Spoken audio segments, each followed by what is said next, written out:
Welcome to our show. Ramarao గారు నమస్తే. రామారావు గారు, కృష్ణా జిల్లా పర్యటన. నమస్తే. జగన్ కృష్ణా జిల్లా పర్యటన పార్టీ బలాన్ని గ్రామ స్థాయికి చేర్చే వ్యూహంగా అసలు ఎంతవరకు విజయవంతమైంది అనుకుంటున్నారు? ఇవాల్టి కృష్ణా జిల్లా పర్యటన గురించి మీరేమంటారు? నమస్కారం మేడం గారు. ముందుగా మీకు అట్లాగే ప్యానల్ ఉన్నటువంటి ప్రతినిధులకు, ప్రైమ్ 9 టీవీ వీక్షకులకు నమస్కారం, శుభ సాయంత్రం. ఇక్కడ మా నాయకుడు వైఎస్ జగన్మోహన్ రెడ్డి గారు వైఎస్ఆర్ కాంగ్రెస్ పార్టీ అధినేతగా, ఒక బాధ్యతాయుతమైనటువంటి మాజీ ముఖ్యమంత్రిగా ఈ రాష్ట్రంలో తలెత్తినటువంటి మోంతా తుఫాను నష్ట బాధితులు ఎవరైతే ఉన్నారో, ముఖ్యంగా రైతాంగం ఏదైతే నష్టపోయి ఉన్నారో దానికోసం ముందుగానే ఈ పరిశీలించడానికి ప్రభుత్వానికి తెలియజేసి అనుమతులతోటే ఆయన ప్రయాణం అయినటువంటి అంశం మనం గుర్తుంచుకోవాలి. ఇక్కడ అంశం ఏంటంటే, రైతాంగం తీవ్రంగా నష్టపోయింది ఈ తుఫాను వలన. అయితే గతంలో మా ప్రభుత్వం, మా నాయకుడు జగన్మోహన్ రెడ్డి గారు రైతు భరోసా కేంద్రాలు ఏర్పాటు చేసి మొక్క విత్తనం దగ్గర నుంచి పంట పండే వరకు కూడా అన్ని కూడా రైతు భరోసా కేంద్రం ద్వారా సలహాలు, సూచనలు, ఆ యొక్క క్రాప్ ఇన్సూరెన్స్ అంశం కానీ ఇవన్నీ కూడా తీసుకొచ్చినటువంటి విషయం మనం గుర్తు చేసుకోవాలి. అయితే అది బాగా సక్సెస్ అయ్యి రైతులకు, రైతాంగానికి అది సపోర్ట్ గా మారినటువంటి అంశం చూస్తే ఇది జగన్మోహన్ రెడ్డి గారు తీసుకొచ్చినటువంటి వ్యవస్థను రామారావు గారు చాలా సక్సెస్ అయిందంటారు. ఒక నిమిషం రామారావు గారు, 1 minute. చాలా సక్సెస్ అయింది అని అంటున్నారు. జగన్మోహన్ రెడ్డి అసలు ఏ పర్యటనకు వెళ్ళినా ఏ ఒక్క గొడవ జరగకుండా ఆ మీటింగ్ కానీ ఆ పరామర్శ కానీ ఏ విధంగా సక్సెస్ అవుతుంది? సో ఇవాళ కూడా ఏం జరిగిందనేది అందరూ చూశారు, అందరికీ తెలుసు, ఆ రైతులకి తెలుసు, ప్రజలకి తెలుసు. ఏ విధంగా సక్సెస్ అయింది అనుకుంటున్నారు? నేను ఎందుకు ముందే అవన్నీ మాట్లాడడం అని చెప్పేసి మాట్లాడకుండా ఫస్ట్ అసలు విజయవంతం అయిందా లేదా, పర్యటన ఏ విధంగా కొనసాగింది, రైతులతో ఎలా మాట్లాడారనే విషయం గురించి నేను మొదలు పెట్టాను. ఓకే మేడం, నేను పర్యటన దాకా రాలేదు మేడం. రైతు భరోసా కేంద్రాల అంశంలో అక్కడికే వచ్చాం. గతంలో చేసినటువంటి అంశాన్ని ఈ ప్రభుత్వం ఆ వ్యవస్థలన్నింటినీ కూడా ధ్వంసం చేసి ఈ రోజు క్రాప్ ఇన్సూరెన్స్ ఇప్పటికీ చెల్లించలేదు అనేది మనం కూడా మాట్లాడుతున్నాం ఇంతకుముందు కూడా.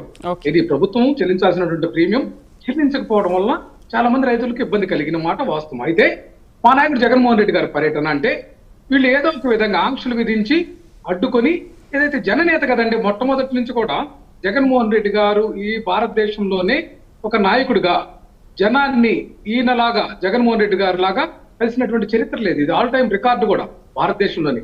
అటువంటి జననేత, జనప్రవాహం వచ్చేటువంటి నేత వస్తున్నప్పుడు ఈ ప్రభుత్వం ఆంక్షలు విధించి ఎట్టగొట్లు ఎదుర్కోవచ్చు అనుకోవడం, దాన్ని కూడా ఉల్లంఘించి లేకపోతే అభిమానాన్ని చూపి ప్రజలు తండోపతండాలకు తరలిస్తున్నటువంటి పరిస్థితి ఉంది.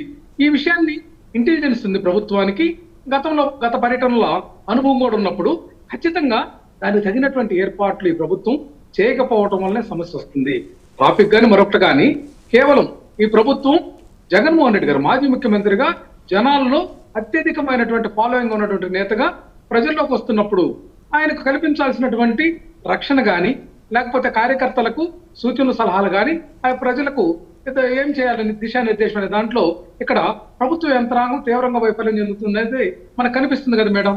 మరలా అక్కడికి వచ్చినటువంటి వాళ్ళను చెదరగొట్టి పోలీసులు లాఠీ చార్జ్ చేయడం వల్ల అక్కడ తోపులాట, తొక్కిసలాట జరిగేటటువంటి పరిస్థితులు మీరు కనిపిస్తున్నారు. ఎందుకంటే దీనంతా కూడా టీవీల్లో మానిటరింగ్ చేస్తున్నటువంటి అధినేత చంద్రబాబు నాయుడు గారు కానీ, లేకుంటే డిప్యూటీ సీఎం ఏదైతే ఆయన పవన్ కళ్యాణ్ గారు కానీ, లేకపోతే డిఫాక్టో సీఎం గా ఉన్నటువంటి లోకేష్ గారు కానీ చాలా ఆంక్షలు పోలీసు అధికారులకి, లేకపోతే ఉన్నతాధికారులకి వాళ్ళకి ఆంక్షలు పెట్టడం వల్ల ఈ సమస్యలు తలెత్తున్నాయి తప్ప మరొకటి కాదు.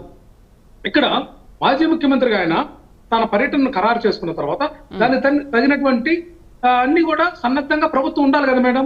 ఇక్కడ ప్రభుత్వం వైఫల్యం మనం చూసాం, అన్నిట్లో కూడా మనం చూసాం. ఇక్కడ కాశీబుక్ ఆ మరణాల అంశం కూడా ప్రభుత్వ వైఫల్యమే కదా మేడం.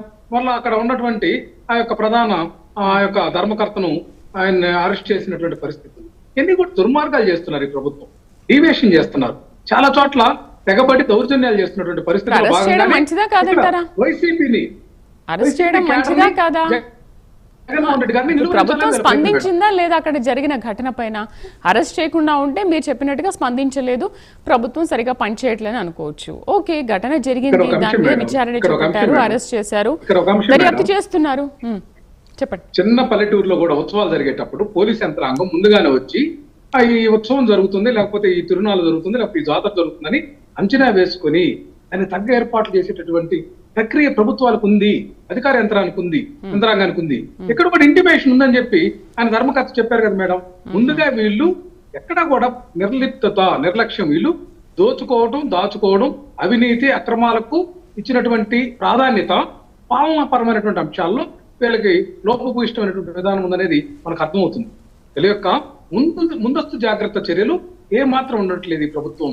అందులో ఈ కూటమి 3 పార్టీలు కలిసిన తర్వాత ముగ్గురు కలిసి రకరకాల పెత్తనాలు చేయడానికి అలవాటు పడి రకరకాల నిర్ణయాలు, వాళ్ళ ఆలోచన విధానం, వాళ్ళ రాజకీయ విధానం, ఏ విధంగా లోకేష్ ని ఉప ముఖ్యమంత్రి చేయాలా లేకపోతే ముఖ్యమంత్రి చేయాలనేటువంటి ఆలోచన, పవన్ కళ్యాణ్ నేను ఎట్లా ముఖ్యమంత్రి కావాలనేటువంటి ఆలోచన, భారతీయ జనతా పార్టీ ఈ రాష్ట్రంలో ఆయన అధికారంలో రావడానికి ఎటువంటి పావులు కలపాలని వీళ్ళ ముగ్గురులో 3 ముక్కలాట ఆడుకోవడం ఈ నాయకత్వ సమస్య జరుగుతుంది తప్ప ఇక్కడ ప్రజల పక్షాన, ప్రజల యొక్క క్షేమం దృష్ట్యా తీసుకోవాల్సినటువంటి జాగ్రత్తలు కానీ కార్యాచరణ కానీ జరగట్లేదు మేడం. ప్రణాళిక అయితే అసలు లేదు. ఈ రాష్ట్ర భవిష్యత్తు కోసం కనీస ప్రణాళిక, అవగాహన లేని ప్రభుత్వం, ఇది అటర్ ఫెయిల్యూర్ అయినటువంటి ప్రభుత్వంగా మనం పేర్కొనవచ్చు మేడం. రైట్, మనతో పాటు రఫీ గారు జాయిన్ అయ్యారు. నమస్తే రఫీ గారు. నమస్తే అండి. రఫీ గారు,